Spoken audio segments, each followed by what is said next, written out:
Streaming. Ba-ba-ba. Time for some news. Okay, let's see. Scott's still You dying. want some phlegm? No, I got plenty of phlegm. You know me. I am full up on phlegm. That's what that is. What, the phlegm? No, my Project X cup noodle. Oh, yeah, you can take it back if you want. I read it a while ago. It was good. I think it got shuffled around and it ended up there because I've been organizing all the manga.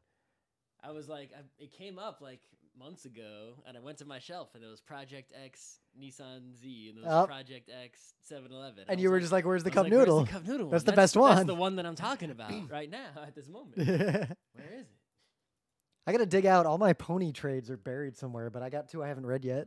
I have all the issues, every single one. I'm just trades only. And I also have the side ones. Yeah, I got the mini one. Do you have Legends of the My Little Pony Legends one? I might. It's all about Star Swirl the Bearded and friends. I think I got that. It's like I didn't read it yet. And then there's not only the main series is Friendship is Magic, but then there's the side series, which is like something else. Friends Forever. That series. Basically, there's always one side series at all times. Yep. The first one is mini something, then it was Friends Forever, and now it's Legends something. Legend of the Galactic Ponies. I don't know what it's called. I forget. I have them. I have every single Yeah. one. I just keep ordering them every month, but I've only read like hardly any. We don't have time to do anything. That's our problem. All right. It's Monday, March 19th, 2018. I'm Rim. I'm Scott. And this is Geek Nights. Tonight, it's a tech review roundup. We're reviewing a bunch of technology. It's not a cop-out. It's kind of a cop-out. Oh, we got 3 people watching already. All right. You're always so concerned with how many people are watching. I'm not concerned. I just noticed it. The number should be as low as possible. As far as I'm concerned, 3 is a big improvement over we had 2 digits before. That's bad. Making sure this sounds good.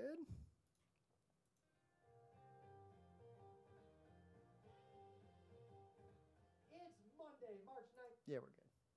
Whoop woo. Okay. Do we got an opening bit? I mean, I could. I had one, but I was gonna save it for the main bit. See, I biked in the cold. Oh yeah, you biked in the cold. I ran in the cold. All right, we go. Times. What else did I do? All right, I think we can both do in the cold. Got a hole in my couch. Yeah, that's old news. I got a hole growing in my couch. All right, let's see. So it was almost warm enough to run yesterday outside. It's cold.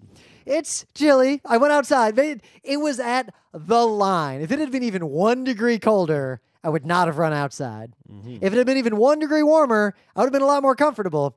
Basically, I ran like 8 miles, and the only reason I didn't run my full distance is if I got in the shade or on streets that were windy, it was too cold. Mm-hmm. But if I was in the sun and the wind was not strong, it was very pleasant.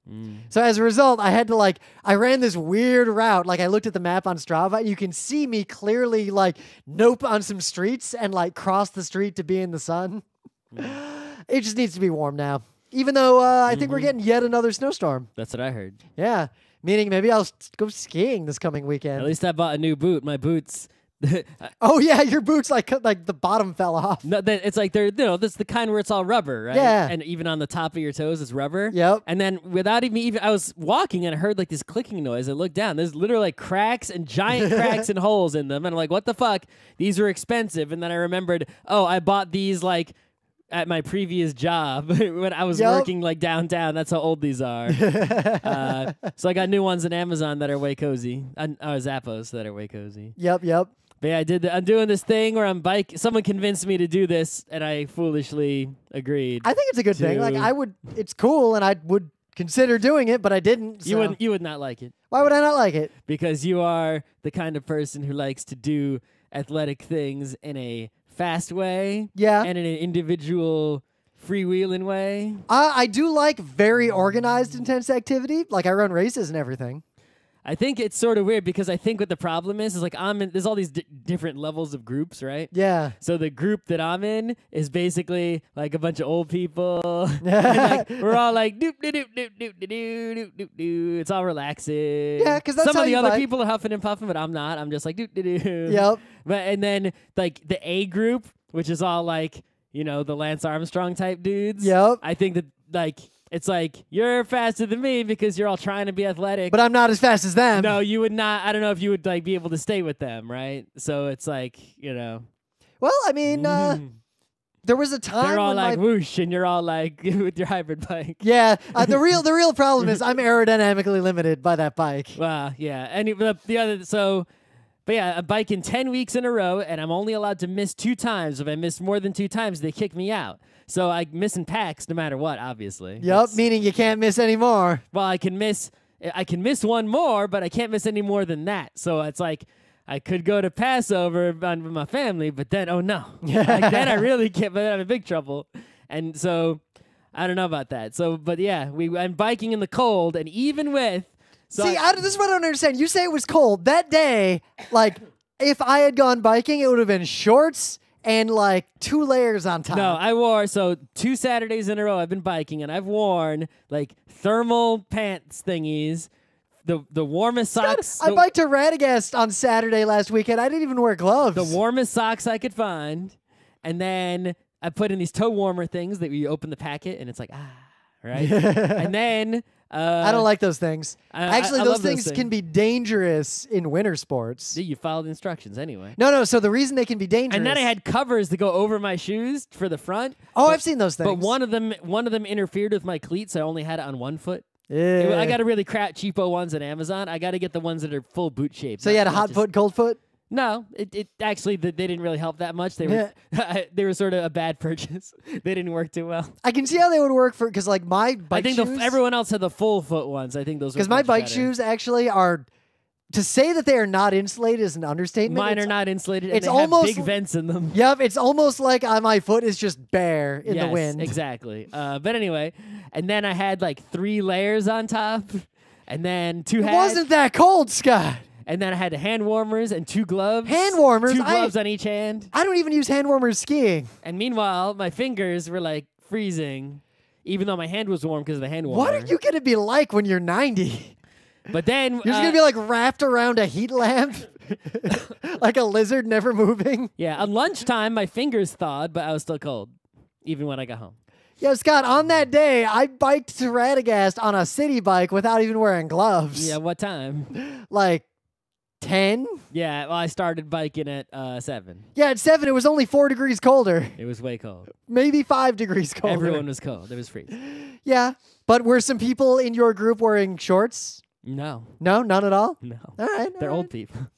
Were there people in other groups wearing shorts? No. No one? No. All right. Even the A people had like gone, because everyone there has all kinds of equipment. Right? Yeah. I do have some tights I can wear in that kind of situation, but I usually only wear those if I'm doing like a long distance runner bike. Well, we went to Scarsdale and back. Oh, that's a pretty good ride. So yeah, anyway, the deal with the show, we'll do the news first, is we're going to review a bunch of technology that we've bought, a wide array of different kinds of technology. Electronic devices. And we're not reviewing Gadgets. anything about them except their technological capabilities. So before that, there is actually a bunch of news.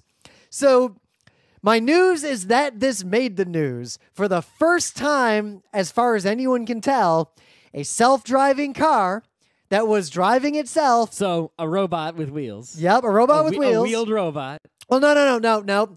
Wheeled robots have killed a shit ton of people. Well, how is a self-driving car not just a wheeled robot? Because a self-driving car is a wheeled robot using public transportation. So if I took a wheeled robot from a factory and just put it out on the road, that's the same fucking thing. You can't do that, though. Wheeled robots in factories often... Stop me. I'll just do it. It'd be a lot like bumper cars. They just couldn't go. They actually rely on telemetry or like cables to follow or like QR code type signs everywhere.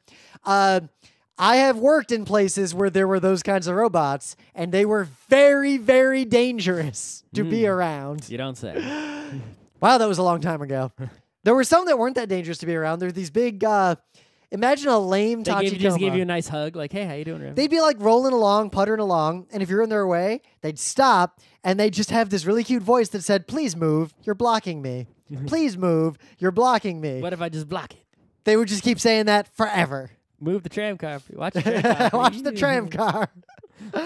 So, an autonomous passenger vehicle on a public road hit and killed a pedestrian. Was the pedestrian disobeying the light?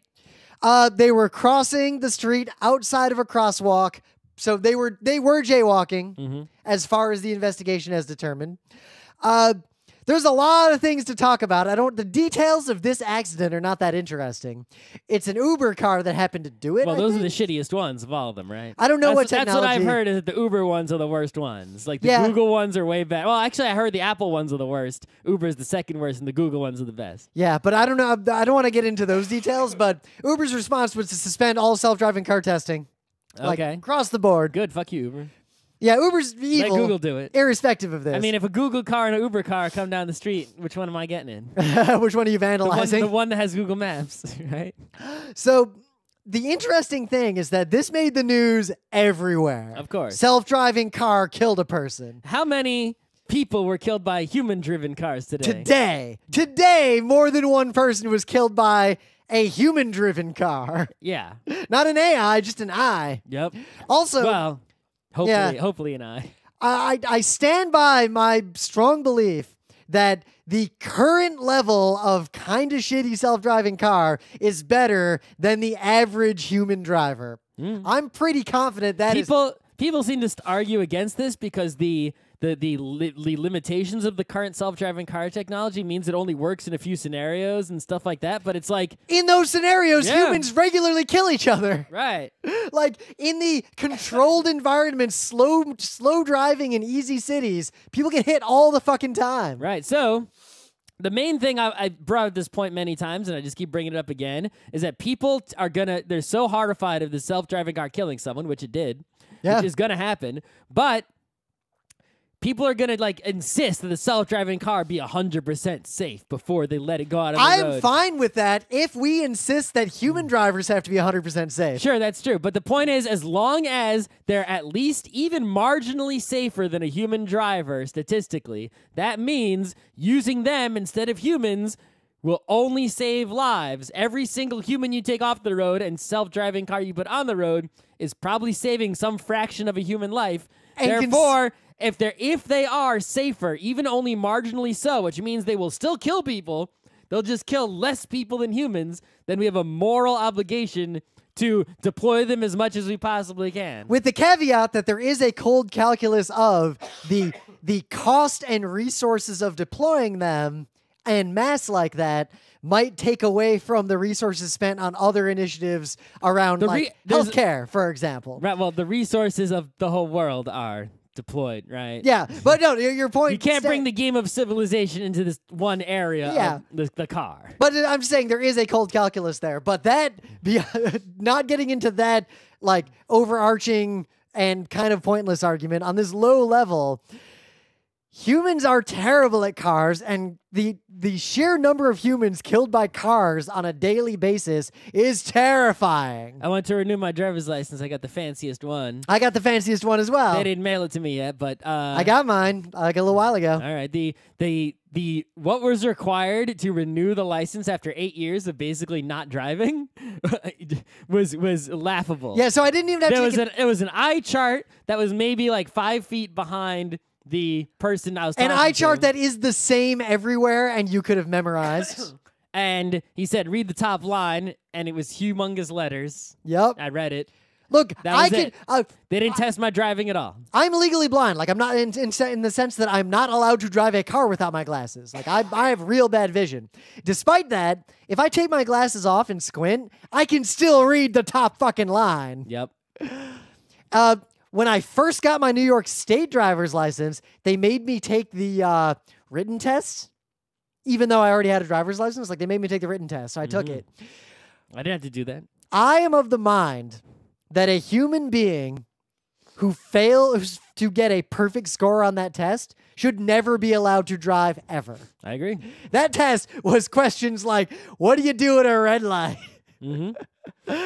I think the most... Who has the right of way at this four-way intersection? This really simple and contrived scenario. I think the most difficult question on the entire test was if you're turning left on a intersection that has a left turn lane, and there's multiple lanes you could get into on the road you're turning onto, which lane are you obligated to get into if there's only one turning The lane? closest one. The closest one to what? Well, I mean, if you're in the leftmost lane, you're gonna. So I'm in you're I'm gonna end going up in forward. the leftmost lane. So I'm driving on a 5-lane road. 2 lanes going one way, 2 going the other way, suicide lane in the middle. Okay. I'm turning left from the suicide lane onto another 5-lane road. Into which lane do I pull? The one to the right of the suicide lane. You are correct. Yeah. That was the answer. Yeah. That was the most difficult question on the test. I had to think about it for a second as opposed to no seconds. But this story is going to reverberate Black Mirror style forever. And I am not confident that a human in the same situation would have changed the outcome of this person's misadventure, shall we say. Pretty confident a human driving this car would have hit this person the same way.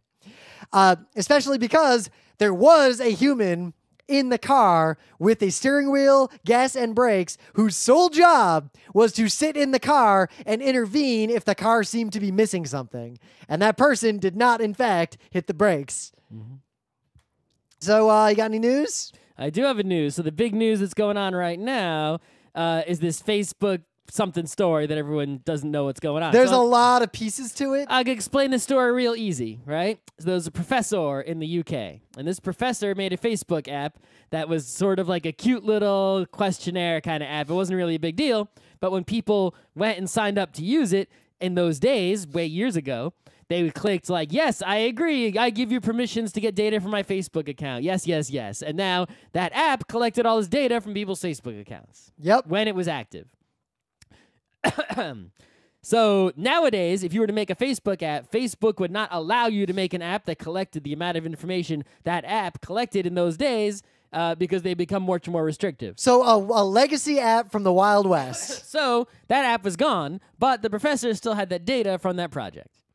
That professor then, breaking basically in direct contradiction with the Facebook terms of service and the privacy policy that users agreed to when they, with Facebook, gave that data or sold it to a company in the UK called Cambridge Analytica. Now, it's worth noting that the EU, at least, has very strict rules around personal data, way more strict than the US. Well, this is the UK, which is only sort of in the EU. Yes, the UK, however, also does have very strict laws and regulations around personal information. Anyway, so the point is, Cambridge Analytica had this data, and Cambridge Analytica was a company that used its data to help win the U.S. election for the current president. Yes, who is, if you're not in America and don't know the difference, literally evil. Yes. Like, we're in a real bad situation because of this. Anyway, but this is like, so people who gave their data to Facebook and said yes to this still did not agree to this. Yup. Right? It's like their data was used by a third party from Facebook in a way that the users did not agree to have it used. And Facebook is like, no, it wasn't a theft. It was a, basically fraud. Yeah. So now there's all kinds of investigations and all kinds of hoo-ha, and Facebook is taking a big hit. And I saw some tweets that were like, why is Facebook people going to Cambridge Analytica before the authorities get there? I don't know. That could just be a sensational tweet. Who knows? Yep. I've seen a lot of interesting implications around who really drove this use of the data and where what was the this data was professor actually up used. to? He's just a professor doing a research project and then sells or gives his data to some other company? There's a whistleblower involved who seems to... there's a really good sentence in this One article. of the professor's assistants is actually... they discovered is a Facebook employee now, and they're investigating what that person's up to. I'm going to wait to quote... I'm going to quote 2 short paragraphs from this Guardian article I'm going to link to for this. The Observer report contradicts Cambridge Analytica's chief executive, who said the company did not have Facebook data. Mm-hmm. Facebook waited more than 2 years after they discovered the breach before suspending Cambridge Analytica. It's not breach, though. It's not breach.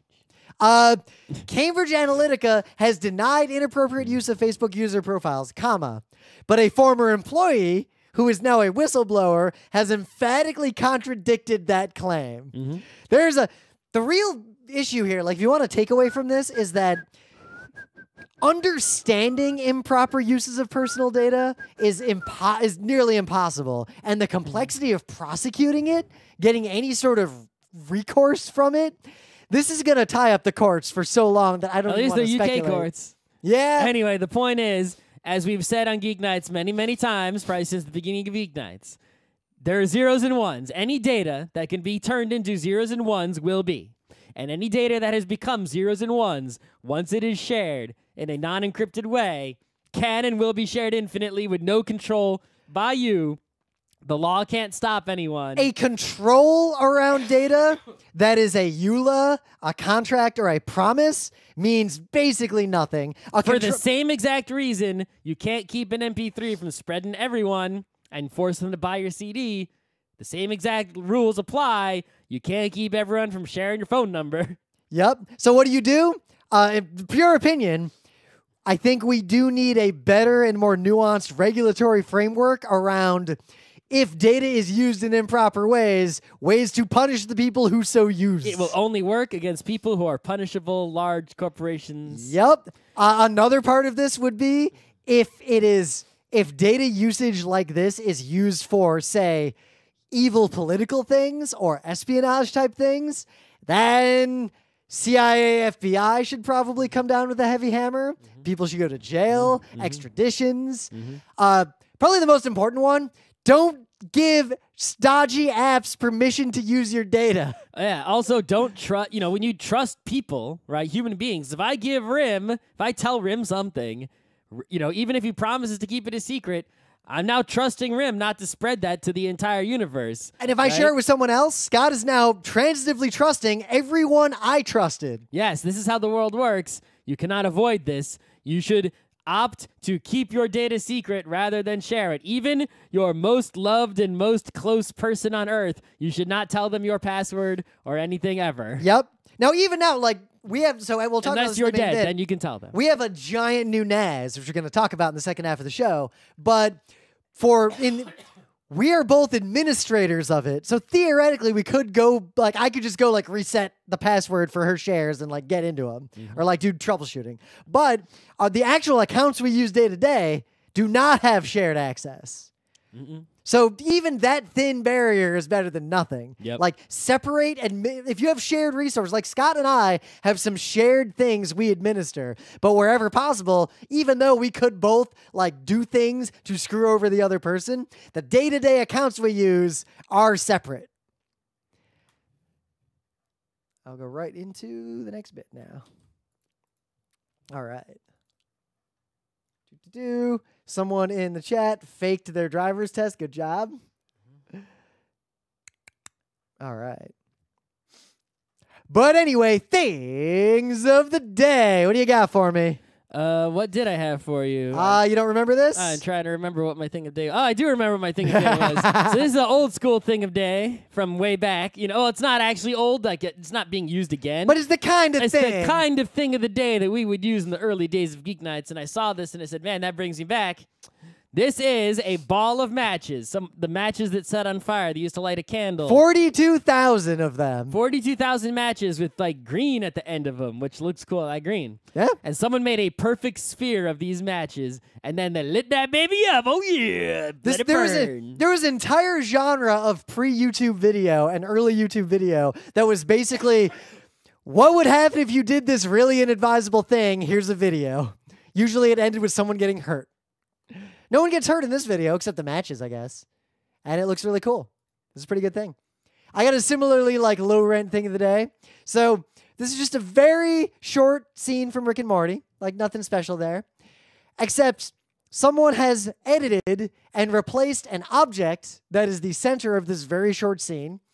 Whatever that object was is immaterial because they replaced it with a Bitcoin. And as a result, this scene, this short 30-second clip, summarizes basically every feeling I have about Bitcoin and cryptocurrency.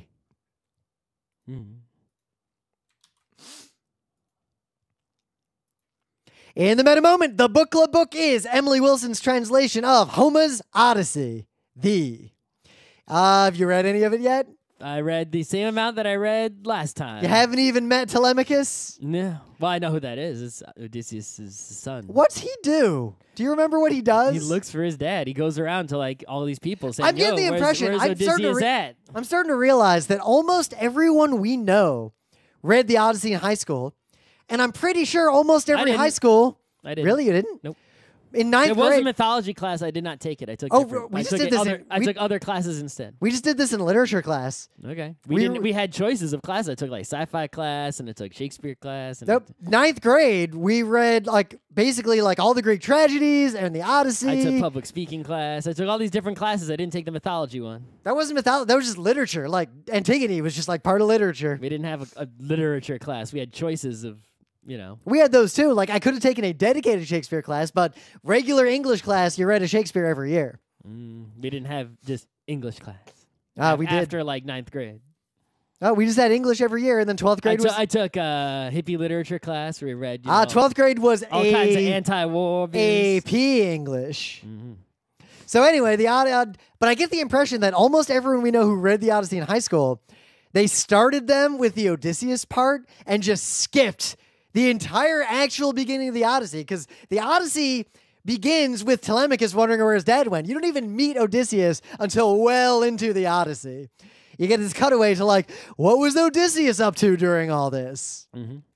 So it's real good, and I want to do the show on it kind of soon. And just keep the meta real short, because the main meta is that PAX East is fucking soon. Yeah. Soon as fuck. I made fuck. significant changes to our panel. I'm kind And of not excited. only is it fucking soon, it's fucking 4 fucking days. Meaning, we got to show up on 1, Wednesday. 2, 3, 4. There is pre-PAX gaming. If you show up on Wednesday, there is Wednesday. official, sanctioned, sit down in a space that is organized Goddamn for this. hump day, and you're already at PAX that night gaming. We're gonna be playing Quartermaster General with like drinks and snacks, and in a tabletop gaming area on Wednesday. And Thursday, while everyone's at freaking work and all these Bostonians going to be commuting, we're going to be PAXing right next to them. Yep, keynote Q&A. Friday, same. Saturday, same. Sunday, the finale. And then Monday, I'm going home. I don't know what I'm going to do. Like, let's see. I get 4 days of East, 4 days of West. That's 8 days.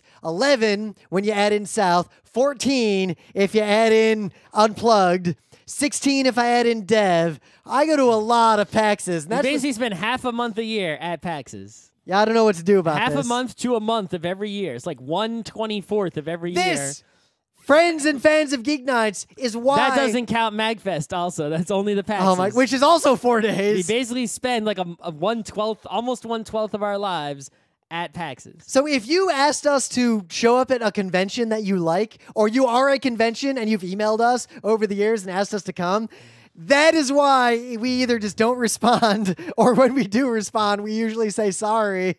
Anyway.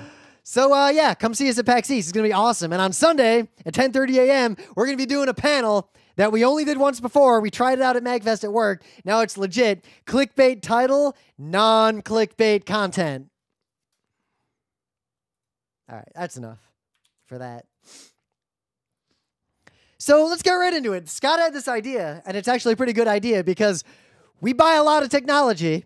We probably shouldn't. But what we haven't done on Geek Nights really is do episodes reviewing technology. Like I haven't reviewed the 1080 that I bought, like the particular one. It's a video card. What's there to review about it?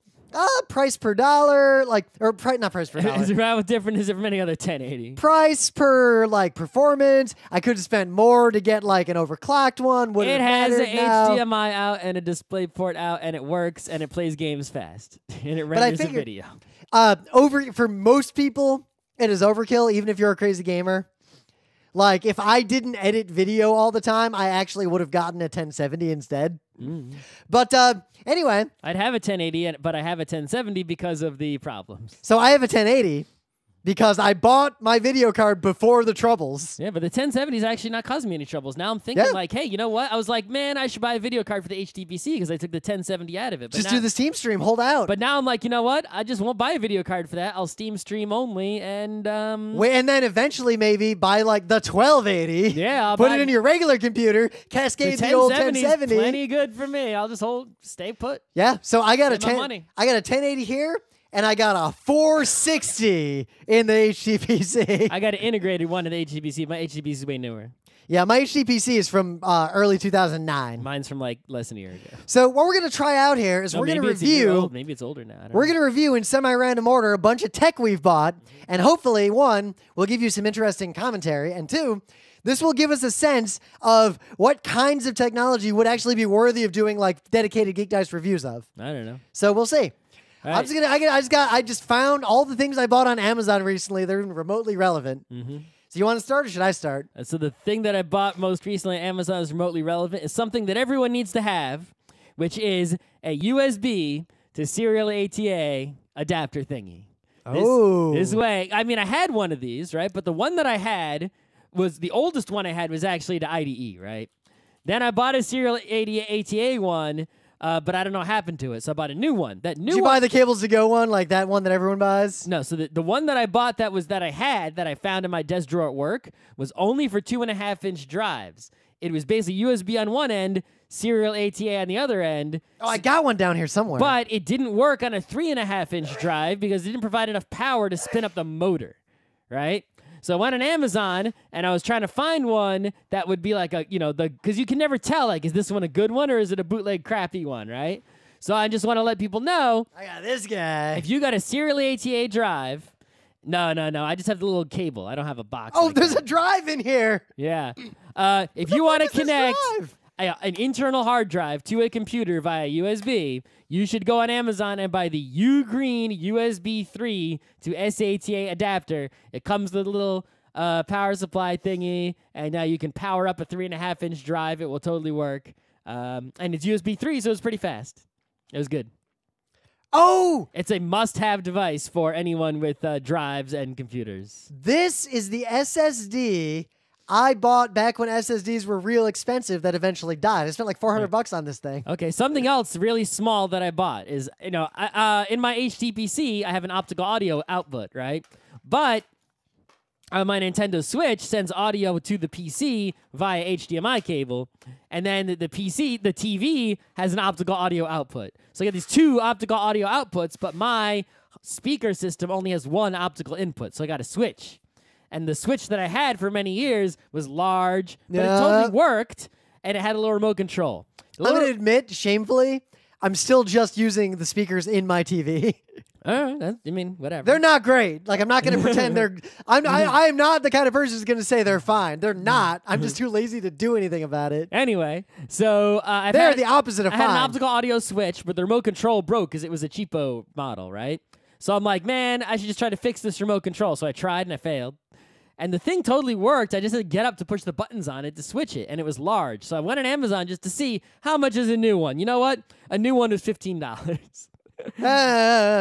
So I'm like, all right, fuck it. I'll just buy the new one because the new one was so tiny compared to the one that I had.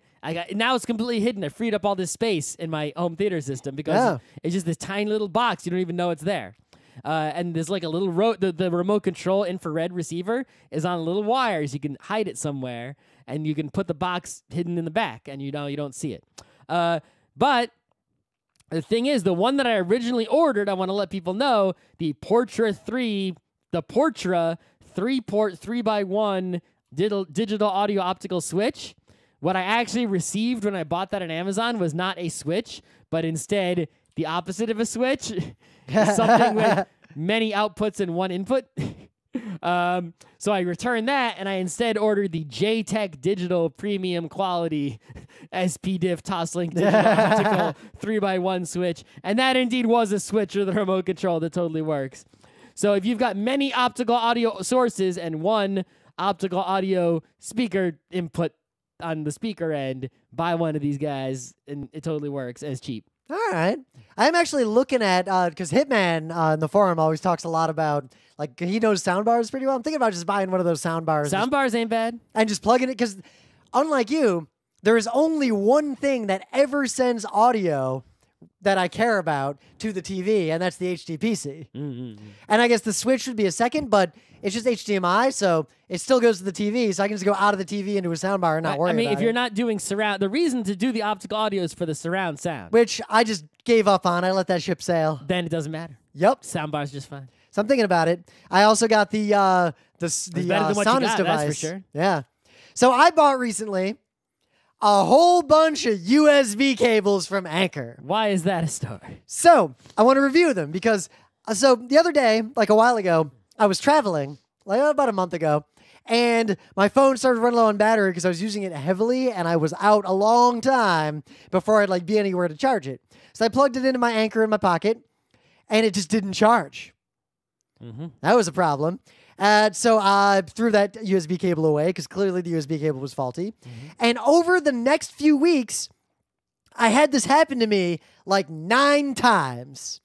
What happened, like I went back and looked, basically almost every USB cable I own, I bought them all around the same time a long time ago.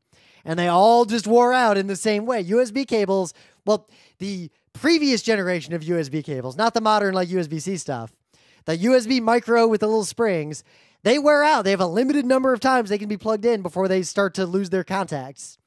And all the USB cables I bought around the same time started to wear out around the same time. So I threw them all away and I just bought like a bunch of packs of Anchor, like braided cord USB cables. They're super cheap and they're great. Yeah, so I've learned over the years lightning cables, right, and micro USB cables. Yep. That's like I was buying Amazon Basics ones. I was buying all kinds of different ones to see Anchor ones. Yep. To see which ones would be like the most durable, right? Anchor they're greatly to their credit. Once I had one of their cables break that was supposed to be the super strong one. Yep. And they just sent me a new one. Like they were like, "Oh, warranty on that cable, sure." And they just sent me a new one with no questions asked. But what I ended up realizing is that the way to go is the braided ones. If it's a rubber cable is no good, metal cable is overkill and ridiculous. Braided cables will last the longest if they're seeing heavy use charging phones in your pocket. Anyway. So that's it, because it's not something like the ones that are like near my computer, like they're fine still, but I got rid of them anyway. You can also you can look for that MFI certification too. That's a thing. But I just bought all new USB cables and the Anchor braided ones are fine, and it was a great improvement over my previous state. And because I bought them all at once, I bought the appropriate numbers of the appropriate lengths for all my possible use cases. Yeah, it feels real good. I had a lot that were too long in different places. And I had some that were too short. Yep. I had a couple that were 1 foot long. That is actually too short. I also want to say, if you go, you can buy these 100 packs of like Velcro cable ties. Oh, like yeah. Actual Velcro brand. I'm already on my second pack, and I'm putting one on every single cable I own. And it's great because now nothing ever tangles. Cables that are in storage are all bundled up nicely. And even cables that I'm using have the Velcro on there so I can shorten them or tie them up and put them away and untie them. It's like, so just get those, buy as many as you need, and put these little Velcro ties. Put one on literally every fucking cable you own, no matter what kind of cable it is, HDMI cable, lightning cable, whatever. It's super great. Yep. I did something similar a decade ago with all the GeekNights audio crap. So I did buy something actually new. So as you know, I still think to this day that the Pebble smartwatch was the best possible UX for a smartwatch. Pebble Watch is pretty great. The only reason I stopped using the Pebble Watch is because it died. Yep, because it didn't do a bunch of fancy bullshit that you don't need. It was always on. You got your notifications. The battery lasted forever. The battery lasted like a week. It looked great. Yeah. So the only comfy reason, and small. So Scott's kind of stopped working, and he got the iWatch. It didn't really stop working. It just worked a little bit less good. Yep. And then the support went away. So I held out longer, but eventually, the basic things I think the reason I was able to for, bail so easily is because Apple's just like, guess what? New Apple Watches with LTE, and I'm like, well, all right. Yep. And I do think that both the Apple Watch and the Android watches are an inferior overall experience to the Pebble for us. Well, I think that if you have an iPhone like I do, the Apple Watch is actually sort of better. Well, it does more, but it's a trade-off. The trade-off is that it's a little bit bigger, but that actually stopped bothering me now. It's more expensive. That's surely a problem. Yeah. It's not always the battery life is much worse. But other than that, it's better. So I can't get an iWatch because I don't have an iPhone, so I had to get an Android watch. You can get an iPhone. I actually really like my Android smartphone. Have you had an iPhone? Yeah, you know what? You haven't had an iPhone. You say that. I like this phone. Completely waterproof for a long time. I just like take it in the shower with me and read Fark. Like it's totally chill. I don't think Anyway, that's necessary. so I needed to buy a smartwatch because the rot of services got to the point that my Pebble was an inferior experience. I gave it to our friend Kat because she's gonna ride the Pebble train to the bitter end. And I got Pebble watches. I have 2 of the original Pebble watch. One is broken, and one Pebble Time, which is not really broken. It's just sitting there unused. Yep. So I factory reset it and gave it to her so she can extend the life. I'll put them with my Google Glass in my museum of technology. In July, you can kind of use Google Glass with generic Android wear. Actually, I'm gonna try that out. I'm gonna see if I can just start using it again. All right, good luck. But I had to buy a smartwatch, and I was looking at Android because I can't do the iWatch thing. Most Android smartwatches are either gigantic bullshit monsters, just like most Android phones are. And a lot of them are way too expensive for what they do. And it seems like the best one to get is the LG Style. Okay. The reason that's the one I bought. The reason I got it is that it's the smallest one. That's a good reason. The battery seems to last like all day. Like it's fine, like an iWatch. All right. It doesn't have... But a Pebble watch lasts multiple days. Yeah. But I can't compare it to the Pebble because I can't buy a new Pebble. Yep. I can't keep using the Pebble. The LG Style smartwatch, in my opinion, is the best Android smartwatch. What other Android smartwatches have you tried? Just reading specs, reading reviews. I bought this one. I've been using it. The one that I bought is the best one. I haven't tried any others, though. So what I'm going to say is that the other ones are definitely bigger and don't seem to provide any material advantages for me over this small minimalist one. So I couldn't, like every other smartwatch I looked at that's Android was way bigger, had a bunch of bullshit in it, was real ugly, but mostly just it was so big. This is the smallest one. It's actually the same size as a normal watch. I got out my old normal watch from high school. They're the same size. And in fact, all the people who say this watch is bad, their primary complaint is, oh, it's too small on my wrist. So... Same people want this tiny, giant phone. Yup. So I have the tiny, weird Android phone and the tiny Android smartwatch. And while it is an objectively inferior experience to the Pebble, it is a perfectly fine experience if Pebbles didn't exist and I needed a smartwatch. All right, so I had this NAS, the Ready NAS NV Plus, which actually was way older than I thought. And at one point, I had to replace the power supply in it with a third-party power supply, and that actually totally worked. Yeah, that feels wrong, though. Yeah, it does not feel. And they had even though like I thought it was failing, but actually it was just it was not properly informing me of the way that a drive failed. And I did put a new drive in it, and it totally did resurrect itself. My Netgear Ready NAS Duo had similar problems. Like it would get into a weird state. I have to futz with it. The main thing is that it was really slow. It was really noisy. It had a lot of issues. It's like, but for some reason, it did keep on working. Like it was a good. If you just cared about your data being reliable, it kept as long as you replaced the power supply. Same boat. This Netgear thing, like it actually is still working fine. It's just annoying to use and kind of dodgy. The main problem that really bothered me the most, though, was the fact that it failed. Made me worried of its future reliability. Yep. Also, it only supported, the software never really got updated, so it only supported SMB1. Windows 10 actually removed support for SMB1 because it's inherently insecure, and you have to go to a special menu to add SMB1 support back to Windows because SMB2 is secure, and I really was like, I probably should stop using the SMB1 and disable that and use SMB2 only, but to do that, I need new NAS. So I went and I bought the Synology that Rim has, only mine is the same as his, only mine is 4 bays. Rim has 5 bays. Yep. But it's otherwise identical. It's the Synology. I have the DS918 Plus. And I have the DS1517 Plus. It's the same exact device, only mine has one less drive bay in it. Yep. And let me tell you, compared to that Ready NAS NV, it's cost a lot of money for this thing. Yep. It's night and fucking day. The Synology is like a masterpiece of engineering. So it is incredible. And we both had this experience. Like, our NASs are the same, other than this one But NASs like this didn't exist when I bought my NV Plus. So the big difference is, kind of like how when we went from building those old like AMD computers, just going Intel, I turned this thing on, It just works. Mm-hmm. There's a web interface that is super responsive. The web interface looks like a desktop operating. Like you go in your browser and a thing that looks like Windows comes up, and you can drag and drop, and it has Windows in it. It's like a whole GUI OS windowing, but it's, It is it's so just full-featured. It's just to manage your NAS. It has apps you can install. And it all works perfectly. It has any feature. It's like you don't need to hack firmwares or anything, because any feature that you can imagine, like, gee, I'd really like my computer to automatically back up things to this NAS. Oh, there's a thing that does that. Yep. Gee, I'd really like this NAS to automatically back up its data to the cloud. There's a thing that does that. Gee, I really wish this NAS, like, I could plug things into its USB slot. It does that. Yeah, anything that you could possibly have, like, you don't need it to be open source, because literally any feature you can possibly imagine that you'd want this NAS to do, there's an app. Look, it does Active Directory, hit a button, it's an AD server now.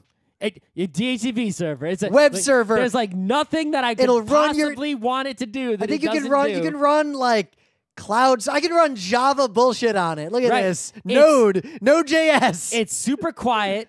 When you plug it in, you go to find.synology.com and it finds it. You can even fix the SSL cert on it if you want to. Yep. It's like, damn, like the people at Synology, I can tell, are Linux nerds who set the shit up and know how it goes down. But also it uses BetterFS for its RAID. It's like, damn, son. It's very much prosumer edging into professional, because it is. Well, the plus model is. Well, yeah. So we are specifically reviewing the plus models. The non-plus model, it's more like the regular old shitty NAS experience. It'll still work. It is, that little plus is worth the extra couple $100. Like, way worth it. The other big difference I think that we both notice is that it is just faster. Like, data access is faster. Everything is so much faster compared to the other. I mean, it could be because the drives are faster, but they're like 5,400 RPM drives. They're still spinning disks. Yeah. The only reason I have 5 bays instead of 4 is my NAS is for 2 people, so that extra storage actually really mattered a lot, because Emily generates a lot of data, and I also generate a lot of data, so we're both using it. I enabled the Glacier sync. It just synchronizes itself to Glacier. It has a built-in interface for like restoring files. If this NAS dies, I can download the NAS's configuration from Glacier back onto itself. Like, it's pretty great. The only problem I have with this NAS, other than that it is substantially more expensive than a typical consumer NAS. Like hundreds and hundreds of dollars more. Yeah, Synology has other models that are much cheaper, and from what I can tell, those models do have similar features. Like, I probably recommend them based on what I know, but they are going to be much slower, and they don't have a lot of RAM and power in them, so they might not be as a magical experience as the Plus fancy models. The other thing with the Plus model that really sold me on it is I'm thinking, man, down the road, what if this NAS is too small, right? You know, what if I need bigger drives in there? What if, right? You can get expansion things to add more slots. I can get this thing and attach it that will add 4 or 5 more bays to this thing. And just put another volume in there. Yeah, and so I could load that up with drives. Then I could basically get enough parity, swap out my old drives, put in bigger ones, right? Because the drives I have in there are 4 terabyte drives. I went 8 terabyte. Partly because I got them on sale, though. I think it might be able to support like 16. 8. It definitely supports 8 terabyte drives. So I can at least double my capacity. It might support 16 terabyte drives. I don't know. All I'm saying, one day those are going to be cheap and available. If you have serious data needs and are not a company, the Synology NASs with the plus next to them, the DS number plus, that is the solution. It's gonna really help you out if you have, computers. Like, comparing these to like some of the QNAP type things. I think this used. can actually, even more than someone like me, if you're the kind of person who's, say, doing like photo and video work, right? And you've got like a laptop and you don't really even have a desktop, just having this in your house, right? So when you get home, you back everything up. It's really huge. Now we'll give you one further caveat. Don't go beyond 5 bays unless you know what you're doing. Yeah, you don't need more than 5 bays. Beyond 5 bays, there's actually a different kind of drive you probably want to buy, or else the resonance of this device on its own will actually increase your drive failure rate. Yeah. We don't even need that. So in relation to that, I think we both bought the Western Digital, what's it called? My Passport something. Oh yeah, I put that in here because I was going to talk about that. Right. So what this is related to the NAS. So what this is, It's so good. I didn't realize once I realized this existed, I paid, even though it's kind of also overpriced. It's like $200 for the 4 terabyte one. I got the biggest one. The 4 Well, because the 3 terabyte one. terabyte one's like $10 cheaper. Right. Like, it's so not, anyway, what this is, it's an external hard drive. It's an external USB 3 hard drive, right? Okay. It's a big square. It's kind of big. Yep. But It's self-powered. it's self-powered, so it is also a battery. You can turn it on when it's attached to fucking nothing, connect to it with your phone with an app wirelessly, and look at your data on there. You can back up your phone to it wirelessly. You can get stuff from it wirelessly. You can plug your phone into it and charge your phone from it if you're really in a pinch. Yeah, it's a battery, right? It's a battery and a hard drive. But wait, there's more. It has an SD slot. You can take your SD card out of your camera or your phone or whatever, shove it in there, and it will start, once you push a button, backing up that data from the SD card to itself when it's not even plugged into the wall because, again, it has a battery in it. Also, that wireless part is Wi-Fi. You can, with it, not connected to anything, have it connect to Wi-Fi to get it on the internet, and it can back up its data to the cloud when it's connected to fucking nothing. Or, because I set up my NAS like this, so we're at a con, we video like a bunch of panels. Yeah, this is the main workflow here. You video stuff, you photo stuff. You take your SD cards while you're out and about traveling, and every night you put your SD cards into this to back them up. Then, when you get home, you take this. You plug it right into your NAS. Plug this external drive, this Western Digital My Passport thing, into your NAS and push the button on the NAS. Now, that drive starts backing up all the photos and videos from your trip onto the NAS. Meanwhile, you take your SD cards that you didn't erase over to your computer and start editing video while the backing up is happening, losing no time whatsoever. And now you've got 4 copies of your stuff. You've got it on the passport, you got it on your NAS, you got it on your SD cards, and now you have it on your desktop where you're working on it, and maybe you'll have it in the cloud. So suddenly, you got 5 copies of something with like no effort, super backed up, super safe. It's amazing. It really changes everything. Like, the workflow for me and Scott now at a convention is we both generate a bunch of SD cards with shit. I put all mine into mine, and he puts all his into his. And then we swap cards. We swap SD cards, so they're all backed up 2 times. So then when we both get home, we can both immediately start making whatever media we're going to make from our combined set of footage. Right, but even if you're just, say, like, even if you're like just a wedding photographer, right? Okay, so you're at a wedding, you're taking photos, fill the memory card, shove it in here, just put a new memory card in the camera, shoot photos. By the time you filled up that memory card, it's going to be done, right? It's going to be so huge. I don't know really how, if you're someone who collects data on the go, right? Maybe even if you're just doing work on the go that creates large amounts of data, you need one of these bad boys. Like before this, like the UX is the reason to buy this. Because before this, like I could do a similar workflow, but what I ended up doing is I'd plug the SD cards into my laptop that had an external hard drive connected to it. And then you had to manually drag them all around. Do you know how many times I would like forget to drag one? Like I'd forget one, and I get home and I can't edit the panel until Scott comes over like the next week and gives me his SD card. Yep, it's real. If you go out and take videos or photos or something, these are like must-have device here. I am super impressed with this device, and there aren't really other ones like it. Yeah, do not get the Western Digital NAS because I've heard bad things about those. Get the Synology one. Yep. So we both needed a label maker, partly to label our SD cards as part of updating this workflow. I didn't update label my SD cards. We both bought the same. There's this one label maker on Amazon. It's like the cheapest one. It's like $30, and it's fine. Okay. I don't know what else I can say about it. It's fine. I'm using it as my label maker. The mere fact of owning a label maker is convenient enough to be worth this basically trivial cost of entry. Even if it breaks in a year or two.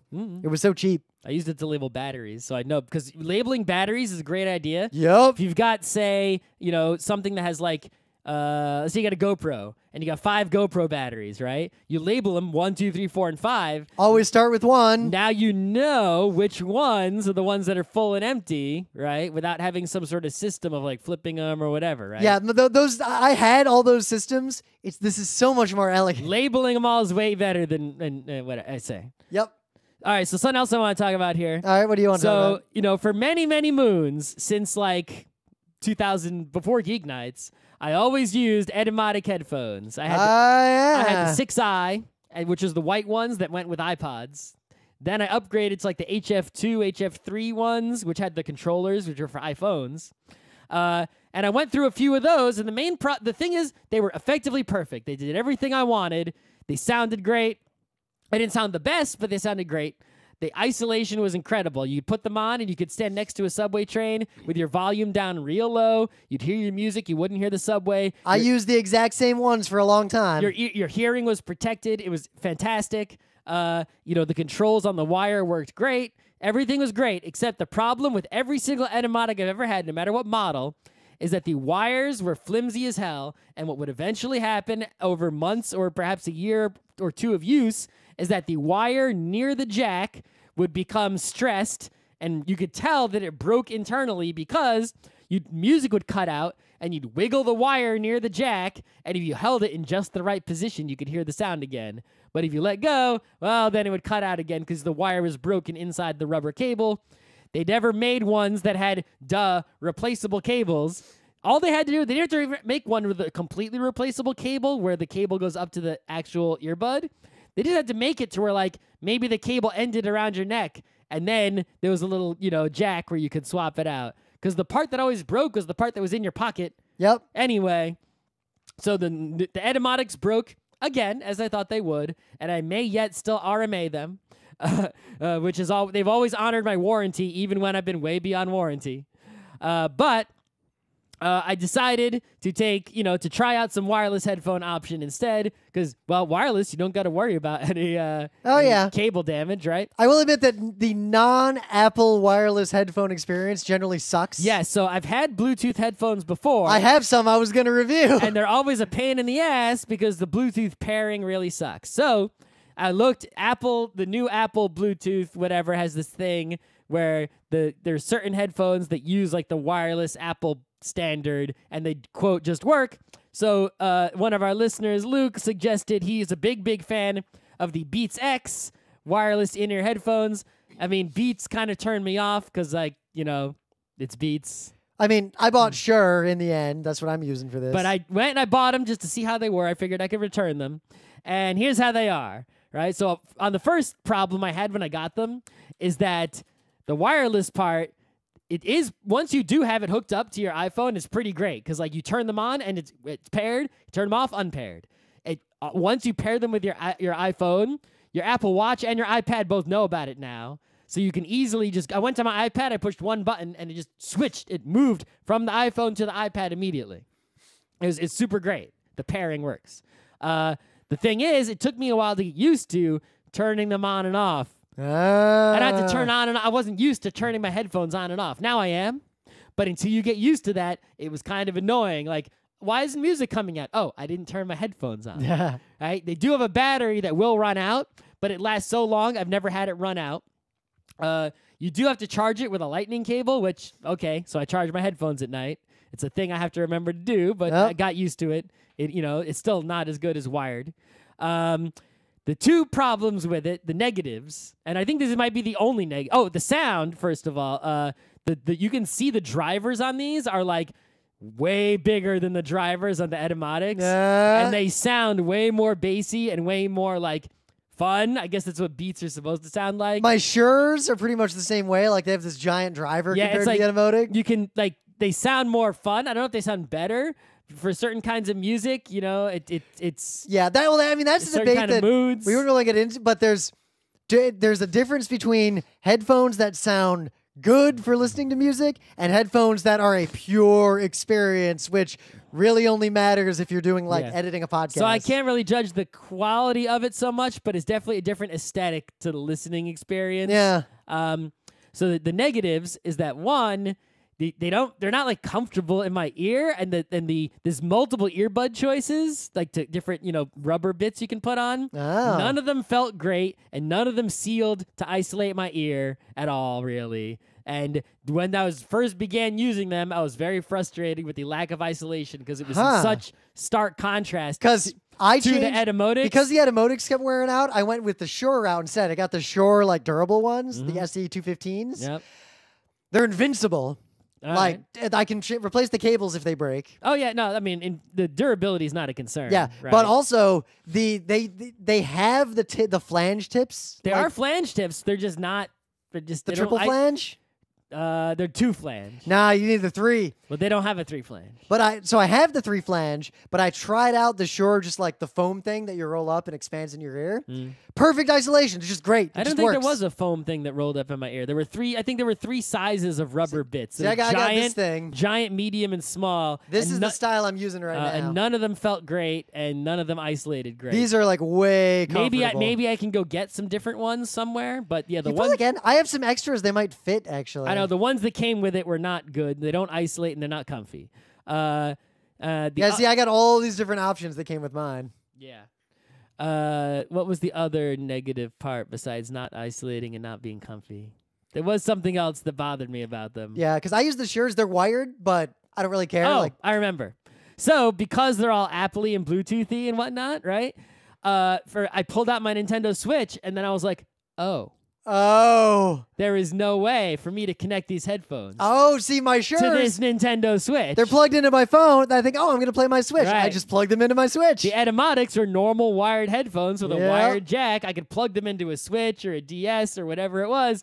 Not so with these wireless headphones with a lightning connector. And it's like they connect to your Apple Watch and your iPhone and your iPad, and that's it. They don't connect to nothing else. I can't plug them into my computer or anything. So that was very, it's like on the one hand, well, now I don't have to use that little converter on the bottom of my iPhone, which doesn't have a headphone jack. Yep. But hey, at least with that converter, I could detach the converter and use my headphones on a Nintendo Switch. No, I can't. So, yeah, if you use your headphones with anything that is not an Apple device, you might not want to get these. So I bought some wireless. It's like I'm sticking with them because I got them. But I feel like when they did, I'm probably not getting them again. Yeah. I like my Shures. I might even just try to get my Etymotics replaced now. But I did buy a wireless headphone. I use the Shures for like normal listening, but I have a specific use case of mostly in the winter or when it's crappy, I will run or bike on a treadmill or exercise bike. And I want to listen to music or podcasts or like watch Netflix on a tablet while I'm doing so. And isolation headphones plus exercise equals weird sweaty ear. Okay, I guess I don't have this problem because I never wear a headphone while yeah, I mean, if I'm downstairs running for like an hour and a half, I don't want to just have nothing. So I bought these like $60 Blue Ant.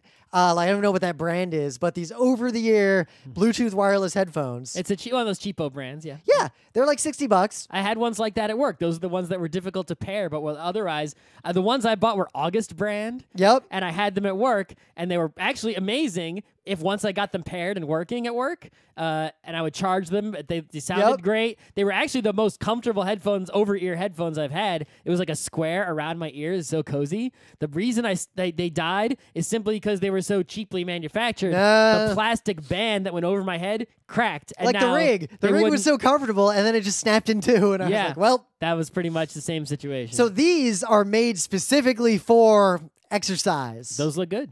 Yeah, so the deal is they're like kind of waterproof. So like they're waterproof. In fact, like I wouldn't rain with them. I wouldn't bring them in the pool, but if I sweat on them, I can just like wipe the sweat off. It doesn't soak in pouring rain and run with them. But I wouldn't really I wouldn't take them outside anyway. Not waterproof. They only get wet. They're sweat proof. Okay. I mean, I've never had headphones that aren't sweat proof. Yeah, but if they have like foam, then your sweat will kind of seep into the foam. Okay. These can't. There's nothing to seep into. Sure.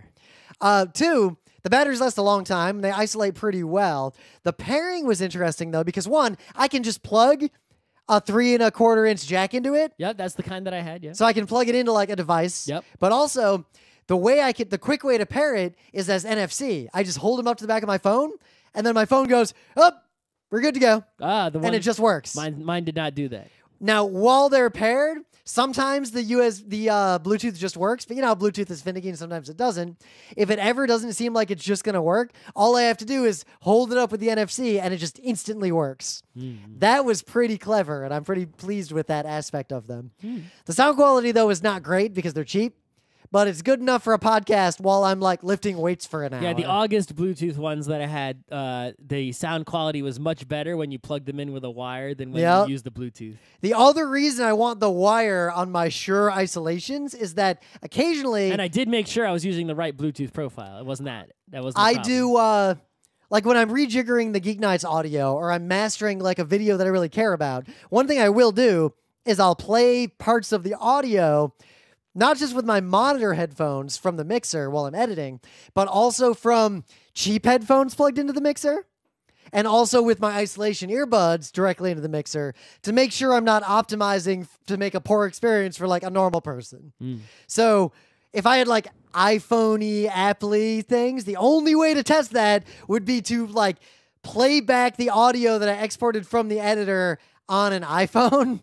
That would be a pain in the ass.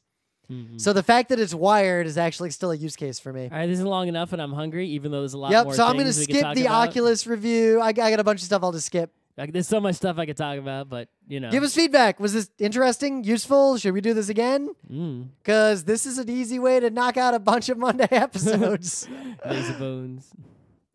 All right, we done. Yeah, George came and took the old NAS and the drives in it. Oh, nice.